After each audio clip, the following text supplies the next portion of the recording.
Allah'ı kabul etmezsen atomlara ilahlık veriyor, haberi yok. Hocam bir iddianın bilimsel olup olmadığının delili nedir? Allah'ı kabul etmeme durumunda zorunlu olarak her atoma ilahlık vermek zorundasın. Ateizm budur. Bu da yanlıştır, bu da geçersizdir.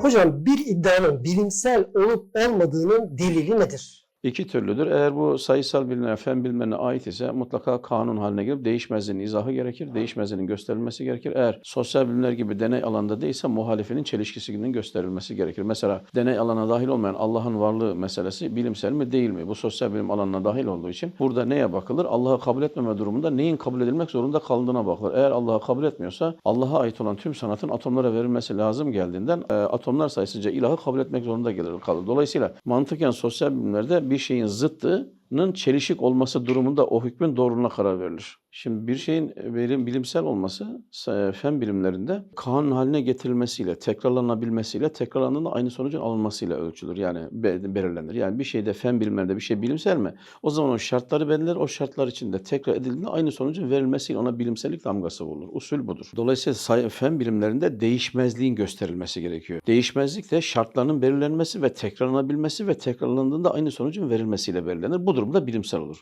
Sosyal bilimlerde yani denemenin imkanı olmadığı yerde yani aklen doğru ve yanlışın tespit edildiği durumlarda iddia edilen fikrin muhalifinin çelişik olup olmadığına bakılır. Eğer bir iddianın muhalifi zıttı çelişikse sosyal bilimlerde bir usuldür. Bu muhalif olan fikri çelişik olması durumunda senin fikrinin mantıklı ve akli olduğuna hükmedir. Nasıldır? İşte mesela Allah'ın varlığı gibi deneme yanılma yapılamayacak, sadece akılla bulunabilecek olan meselelerde Allah'ı kabul etme durumunda neyin reddedildiğine, Allah'ı reddetme durumunda da neyin kabul edilmek zorunda kalındığına bakılması gerekiyor. Nedir o? Allah'ı kabul ettiğinde mesela maddenin ezeliyeti gibi, maddenin birbiriyle anlaşabildiği gibi, maddenin amacının bulunabileceği gibi, maddenin geleceğe dönük hareket edebileceği gibi birçok çelişkinin ortadan kaldırılması anlamına geldiği için makuldür. Tersini söyleyelim. Allah'ı kabul etmeme durumunda atomların ezeliyeti kabul edilmiş demektir. Atomların birbirleriyle anlaşabildiği, bir amaç takip edebildiği kabul edilmiş demektir. Ve bir eşyanın teşekkülünde Allah'a ait olan tüm sıfatların her atoma verilmesi lazım geldiğinden kainatta atomlar adedince ilahların kabul edilmesi gibi netice veriyor. Dolayısıyla böylesine bir şey kendisiyle çelişiktir. Niye? Çünkü Allah'ın ilmine sahip olan, Allah'ın ilminin ne kadar ilmi ve kudreti varsa o kadar ilmi ve kudrete sahip olan tüm atomların bütün her şeyi bilmesi gibi bir çelişki ortaya çıktığından Allah'ı kabul etmenin zıttı olan Allah'ı inkar tam bir çelişki olduğundan mantıkta bir karşılığı yoktur. Aklen hiçbir hakikati de yoktur. Sosyal bilimlerde ve fen bilimlerde bu esas üzerine hareket edilir. Bilimsellik istisna kabul etmez. Bundan dolayı bu mesela sosyal bilimlerde bilimsel olanın sayısı çok olmuyor. Çünkü çok zordur onun karar vermek. Fen bilimlerinde daha fazla oluyor. Niye? Bir kısmını denediğinde onu birleştirebiliyorsun. Böyle bir şey var. Ama buradaki en önemli şey Allah'ın varlığı meselesi. Şunu anlamıyorlar. Tabiat siyasının başında geçiyor. Onlar meslekten iç yüzünü görememişler. Ne demek peki mesleğin iç yüzü? Allah'ı kabul etmeyince neyi kabul etmek zorunda olduğunu bilmiyor. Allah'ı kabul etmezsen atomlara ilahlık veriyor, haberi yok. Ben buna mıknatıs diyorsam bunu demir çektiğini kabul edeceğim. Yani mıknatıstır ama demir çekmez diyemezsin. Allah'ı inkar ediyorsan her atoma ilahlık ve ezeliyet vermek zorundasın. Bunu anlamadıkları için inkar ediyorlar. Yani bu net olarak akli kuralı kabul etmedikleri için. Mantığın yine üçüncü halinin imkansızlığı ve çelişmezlik ilkesinde olduğu gibi bir şeye demir diyorsanız onun mıknatıs tarafından çekildiğinde kabul etmek zorundasınız. Ama onun mıknatıs olduğunu kabul ediyorsanız veya demir olduğunu kabul ediyorsunuz ama manyetik alan tarafından çekileceğini kabul etmiyorsanız sizin sözünüzde çelişki vardır. Çünkü bir şeyin demir olmasının asli, zati özelliği onun mıknatıs tarafından çekilmesiyle birliktedir. Dolayısıyla bir şey, bir iddia kabulleriyle birlikte, bir iddia temelinde onu destekleyen tüm iddialarla birlikte kabul edilir.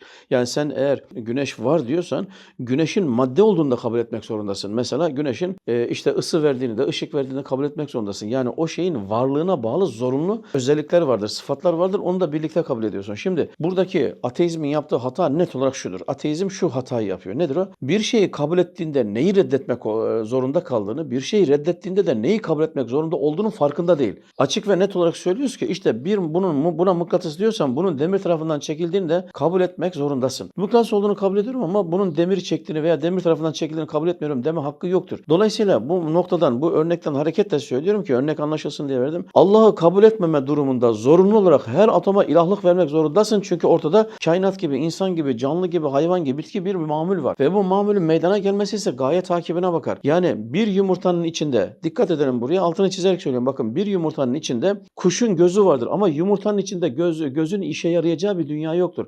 Anne karnında çocukta göz vardır, kulak vardır ama anne karnında karnında çocuğun gözü ve kulağı işe yaramaz.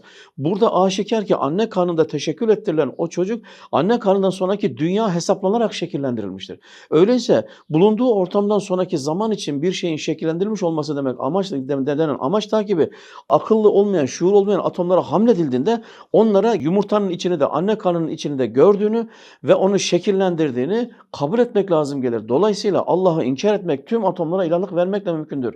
O onun kabul edilip etmemesi bir işe yaramıyor. Ateizm budur. Allah'ı inkar her atoma ilahlık vermekle mümkündür. Hatta Kur'an'da bundan dolayı bu son cümleyi de Kur'an reddediyor. Yani hatalı olduğunu söylüyor. Nedir o? Eğer yerde ve gökte Allah'tan başka ilahlar olsa yerde gökte fesada girerdi. Bu da kainattaki intizamın diliyle bu da yalandır. Bu da yanlıştır. Bu da geçersizdir.